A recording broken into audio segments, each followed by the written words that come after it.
Hi there, my name is Chloe, and I'll be your tour guide today. In our last tour, our friend Kevin took you back in time with our father and hero in faith, Abraham. Have we got a special hero of faith for you today? And her name is Gladys Aylward.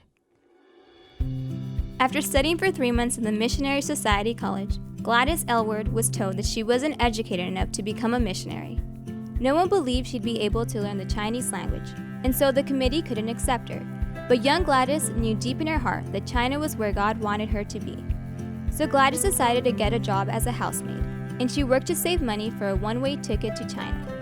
In 1932, she left Liverpool with an old suitcase full of food and clothing. For 8 years, Gladys ran an inn in China, where mule team drivers could rest and enjoy a meal. She shared God's word with them and anyone else who would listen. She also took in orphan children, and she taught them all about Jesus.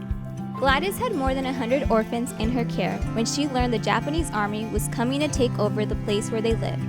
Gladys was desperate to save the children, so she gathered them up and they all began walking to a safer place, an orphanage in Xi'an, many miles away.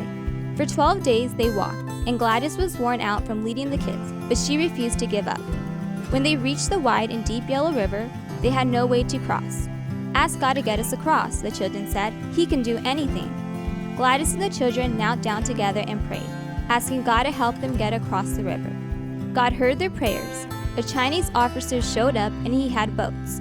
Gladys and the children crossed the river safely and arrived in Xi'an. What a wonderful story about the power of prayer. Whenever you face a challenge, ask God for help. He knows what you need even before you ask.